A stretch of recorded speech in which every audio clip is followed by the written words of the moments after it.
is Boogie, yeah. Hello everybody, and welcome to another Boogie video where I'm gonna go over the objectively best 3.5 Zelda games in honor of Zelda's 35th anniversary. For the anniversary day, I streamed the entirety of Zelda 2 from start to finish. Oh no, I'm so scared. If you want to see internet footage, get this video to 20 likes. What?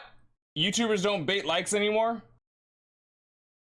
Oh. Let's get right into the video and talk about the objectively best 3.5 best Zelda games. Before we get into the rest of the video, please hit the like and subscribe button and comment down below. It really helps with the video and the channel and helps me deliver to you more content. Number 3 on this list is The Legend of Zelda: The Ocarina of Time. I remember when this game was coming out. I showed my mom screenshots from my Nintendo Power magazine. I showed her you can even ride horses in this game. It's the first time I've ever seen my mother show any interest in a video game. I get the game the week of Thanksgiving, and I get consumed by it. The only part I got stuck on was the Forest Temple, where you have to shoot at the ghost with your bow and arrow. But enough of my start of the game. Why is it number 3? Well, it used to be my number 1. Even IGN gave it a perfect 10 rating. I played the game over and over again. You start off and you have this amazingly huge tree that actually happens to be the first dungeon. You beat the boss, infecting the Great Deku Tree, and it sends you on your journey. Oh, and then it brings you to this owl that has like 2 faces. No, I do not need you to repeat the text over again, and of course I'm not mashing through your dialogue.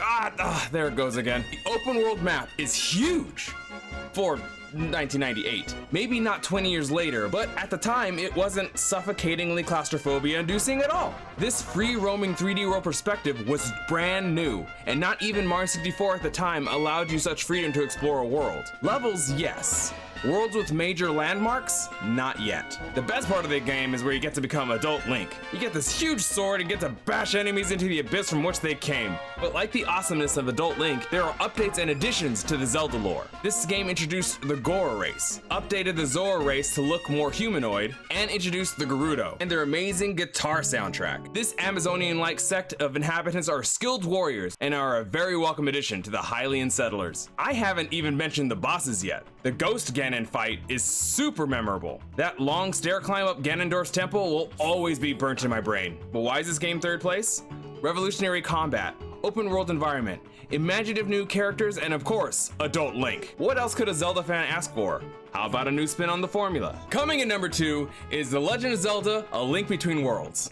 It's heavily inspired by another great Zelda game, A Link to the Past. It takes its map design and pseudo art style and is the sequel-like addition to such a great SNES game. Unlike its predecessors, in A Link Between Worlds, you are free to roam around the map and go to any dungeon in any order you like. You want to go to the south part of the map? Then go there. You don't have an item you need? Then rent it. You want to upgrade it? Then rescue octopus babies. It's all super intuitive. I love the puzzle solving with this game's gimmick mechanic, turning flat, which allows you to reach areas you otherwise wouldn't be able to reach. The top-down perspective with responsive button controls as opposed to stylus swipes felt fresh and satisfying. This game even has a super sweet area in the village to listen to different renditions of classic Zelda music. This is the first game since I can remember that I kept playing over and over again. I 100%ed the game on one save file, then immediately went and did another 100% playthrough of the game on the second save file, and then immediately starting the game again a 3rd time. If you like Zelda, you owe it to yourself to play this game.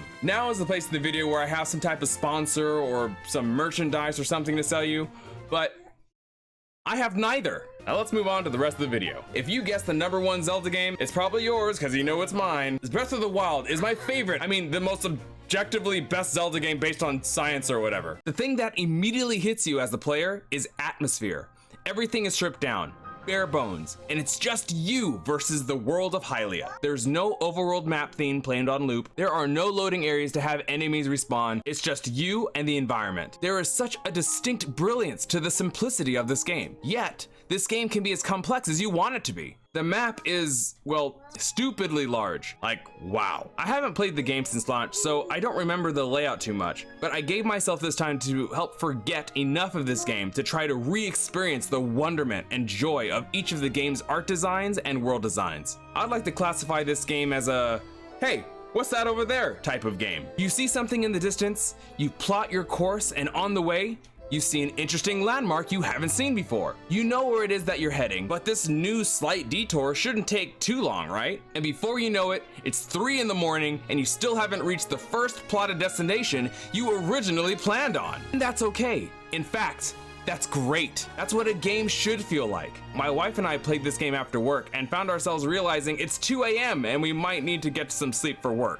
This game immerses you into its world through its atmosphere, situationally appropriate soundtrack, and its well-designed open world that will keep you exploring. It's a modern-day masterpiece. If you still haven't picked up this game, then I highly suggest that you do if you are able. It's one of the best gaming experiences I've played through in years. Thank you for watching another Poogie Boogie video where I go over the 3.5. Right. What's the 0.5 game, you ask? Well, it's the game that fell off 3rd place over the years, and it deserves a shout out. The Legend of Zelda, Skyward Sword. I know, I can hear you already.